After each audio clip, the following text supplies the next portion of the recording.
లోకేష్ ప్రశాంతతను ప్రశాంతత అనుడే కాదు, కనీసం దేని మీద కూడా అవగాహన లేదు. ఆలోచించే శక్తి అంతకన్నా లేదు. మొత్తం మిడిమిడి జ్ఞానమే. అసలు ఆయనకు దేని గురించన్నా ఏ విషయమన్నా తెలుసో తెలియదో ఆయనకే తెలియదు.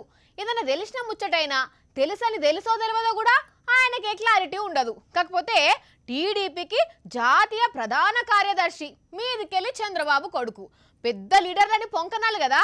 ఒక్కసారి ఆయన గారి జ్ఞానం వినుండ్రి. ఎస్కే యూనివర్సిటీలో చదివిన దళిత నేత దామోదర్ సంజీవ ముఖ్యమంత్రిగా ఎదిగారు. ఏమిటండి మీరు మాట్లాడేది? ఎస్కే యూనివర్సిటీలో చదివిన దళిత నేత దామోదర్ సంజీవ ముఖ్యమంత్రిగా ఎదిగారు. ఏంది లోకేష్, అసలు ఏం మాట్లాడుతున్నావో అర్థమవుతున్నావా నీకు?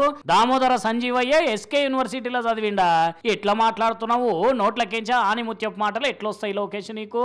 సంజీవయ్య ముఖ్యమంత్రి అయింది 1960ల, పని చేసింది 1962 వరకు, చనిపోయింది 1972ల. మరి అట్లాంటప్పుడు 1981లో పెట్టిన ఎస్కే యూనివర్సిటీలో ఎట్లా చదివిండో నీకే తెలియాలి. సరే, ఇదంటే ఏదో తెలియక ఇవాళ రాసిచ్చిండు కాబట్టి చదివిండు అనుకుందాం. ఇక గిది ఎస్కే యూనివర్సిటీలో ప్రొఫెసర్ గా పనిచేసిన సర్వేపల్లి రాధాకృష్ణ గారు, అంతేకాకుండా అక్కడ చదివిన నీలం సంజీవరెడ్డి గారు కూడా రాష్ట్రపతిగా ఎదిగారు.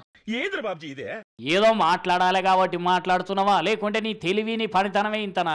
సర్వేపల్లి రాధాకృష్ణన్ సారు 1962 నుంచి 67 వరకు రాష్ట్రపతిగా పనిచేసిండు. ఇక అట్లాంటప్పుడు అసలు 1981లో షాలైన యూనివర్సిటీలా 62 నుంచి 67 వరకు రాష్ట్రపతిగా పనిచేసిన వ్యక్తి వచ్చి ఎట్లా చదువుకుంటాడు చెప్పు? అన్ని మాలోకం మాటలు కాకుంటే ఇంకా నీలం సంజీవరెడ్డి గురించి చెప్పినావు.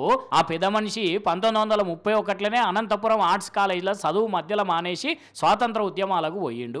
ఆయనను పట్టుకొని అక్కడ చదివిండంటే నిన్ను ఏమనుకోవాలి అన్నా? ఇంత తెలివి తక్కువతనంగా మాట్లాడితే జనాలు నిన్ను ఎట్లా నమ్ముతారు?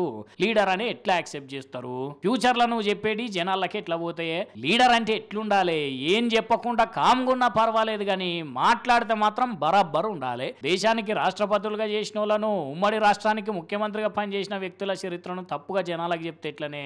మరి లోకేష్కు ఎవరు స్క్రిప్ట్లు రాసిస్తున్నారో ఏందో గానీ వాళ్ళే సగానికి సగం ఈయన గారి ఇజ్జత్ తీసి గజ్జెగడుతున్నారు. పోన్రీ. ఎస్కే యూనివర్సిటీలో చదివిన దళిత నేత దామోదర్ సంజీవ ముఖ్యమంత్రిగా ఎదిగారు. ఎస్కే యూనివర్సిటీలో ప్రొఫెసర్ గా పనిచేసిన సర్వేపల్లి రాధాకృష్ణ గారు, అంతేకాకుండా అక్కడ చదివిన నీలం సంజీవరెడ్డి గారు కూడా రాష్ట్రపతిగా ఎదిగారు.